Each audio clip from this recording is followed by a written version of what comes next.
या देवी सर्वभूतेषु स्कंदमातारूपेण संस्थितां नमस्तस्यै नमस्तस्यै नमस्तस्यै नमो नमः। प्रिय श्रोताओं, आप सभी को नवरात्रि के 5वें दिन की हार्दिक शुभकामनाएं। प्रिय श्रोताओं, माँ स्कंद माता जिन्हें नवरात्रि के 5वें दिन पूजा जाता है, न सिर्फ माँ दुर्गा का एक योद्धा स्वरूप हैं, बल्कि एक ममतामयी माता का भी स्वरूप हैं। अपने इस स्वरूप में वो भगवान कार्तिकेय के बाल रूप को अपने गोद में लेकर बैठी हुई हैं। भगवान कार्तिकेय को स्कंद नाम से भी जाना जाता है। माता को इसीलिए यह नाम मिला क्योंकि ये कार्तिकेय यानी स्कंद की माता हैं, इसीलिए इन्हें स्कंद माता कहा जाता है। माँ का यह स्वरूप संदेश देता है कि हर स्त्री के भीतर पालन करने वाली और युद्ध करने वाली दोनों शक्तियाँ हैं। माँ सिखाती हैं कि करुणा कमज़ोर नहीं बल्कि सबसे बड़ी शक्ति है। माता सिखाती हैं कि ज्ञान और शक्ति दोनों आवश्यक है, केवल प्रेम से नहीं, कभी कभी संघर्ष भी जरूरी होता है। माता के इस स्वरूप की उपासना से व्यक्ति को मातृत्व, स्नेह, शांति और आध्यात्मिक प्रगति की प्राप्ति होती है।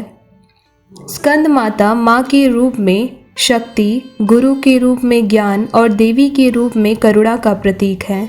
इन्हें मोक्षदायिनी माता भी कहा जाता है क्योंकि ये सांसारिक जीवन में भी सुख देती हैं और अंततः मुक्ति भी प्रदान करती हैं।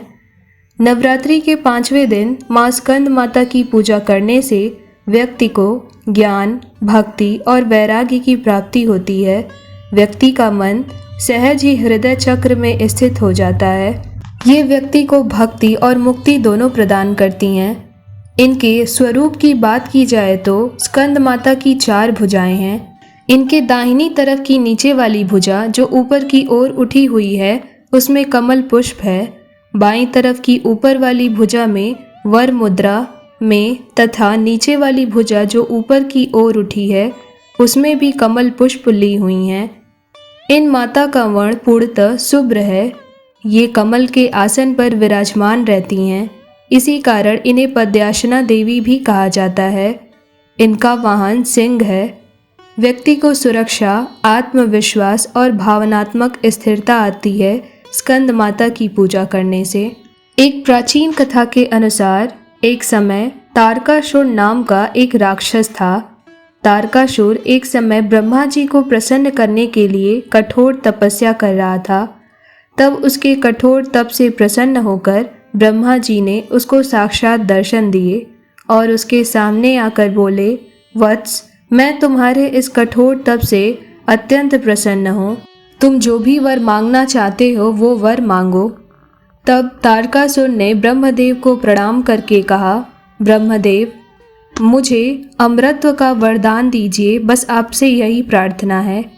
तब ब्रह्मा जी ने उसे समझाया कि देखो, इस धरती पर जिसने भी जन्म लिया है उसकी मृत्यु निश्चित है, इसीलिए मैं तुम्हें अमरत्व का वरदान नहीं दे सकता।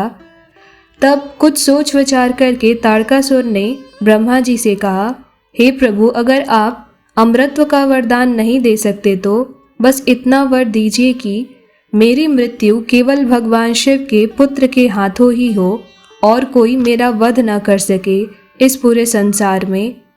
तब ब्रह्मा जी ने उसे तथास्तु कहकर वहां से अंतर्ध्यान होकर ब्रह्मलोक को चले गए।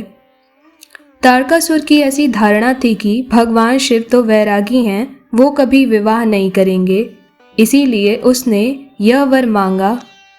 इसीलिए उसने मन में निश्चय कर लिया कि अब मैं अमर हो गया हूँ, मुझे इस पूरे सृष्टि में कोई मार नहीं सकता, मेरी कभी मृत्यु नहीं हो सकती। तब यह सोचकर उसने सभी संसार के लोगों पर हिंसा करनी शुरू कर दी। तारकासुर के अत्याचारों से सभी मनुष्य, देवतागण और सभी गण परेशान हो गए। तब एक दिन तारकासुर के अत्याचारों से अत्यंत दुखी और परेशान होकर सभी देवगण भगवान शिव के पास पहुँचे। तारकासुर के आतंक के बारे में और अपने दुख के बारे में बताया और भगवान शिव से देवतागणों ने प्रार्थना की कि तारकासुर से हमें किसी भी प्रकार मुक्ति दिलाने की कृपा करिए।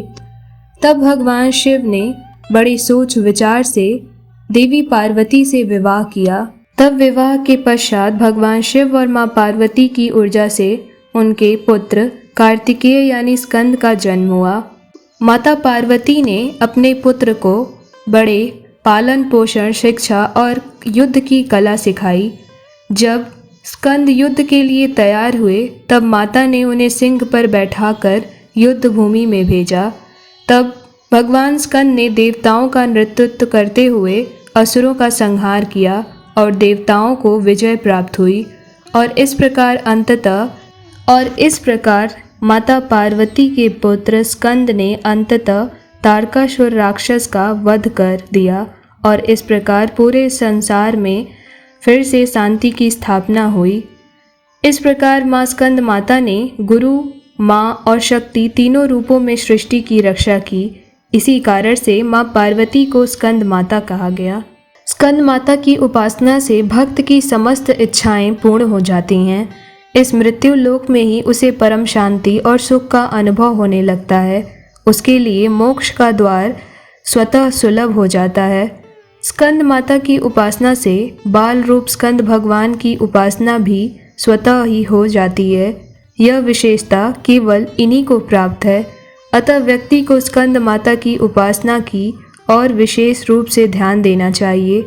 सूर्यमंडल की अधिष्ठात्री देवी होने के कारण इनका उपासक अलौकिक तेज एवं कांति से संपन्न हो जाता है। एक अलौकिक प्रभा मंडल अदृश्य भाव से सदैव उसके चतुर्दिक परिव्याप्त रहता है। यह प्रभा मंडल प्रतिक्षण उसके योगक्षेम का निर्वहन करता रहता है। स्कंद माता सभी माताओं के पुत्रों की सदैव रक्षा करती हैं और उन्हें आरोग्य प्रदान करती हैं। तो प्रिय श्रोताओं, ये थी माँ दुर्गा के 5वीं स्वरूपा स्कंद माता की कथा। आइए अब आरंभ करते हैं स्कंद माता की आरती। जय तेरी हो स्कंद माता, 5वां नाम तुम्हारा आता। सबके मन की जानन हारी, जग जननी सबकी महतारी। तेरी जोत जलाता रहूं मैं, हरदम तुझको ध्याता रहूं मैं। कई नामों से तुझे पुकारा, मुझे एक है तेरा सहारा। जय तेरी हो स्कंद माता, 5वां नाम तुम्हारा आता। कहीं पहाड़ों पर है डेरा, कई शहरों में तेरा बसेरा। हर मंदिर में तेरे नज़ारे, गुण गाए तेरे भक्त प्यारे। भक्ति अपनी मुझे दिला दो, शक्ति मेरी बिगड़ी बना दो। जय तेरी हो स्कंद माता, 5वां नाम तुम्हारा आता। इंद्र आदि देवता मिल सारे, करे पुकार तुम्हारे द्वारे। दुष्ट दैत्य जब चढ़ कर आए, तू ही खंडा हाथ उठाए। दासों को सदा बचाने आई, भक्त की आस बुझाने आई। जय हो तेरी स्कंद माता, 5वां नाम तुम्हारा आता।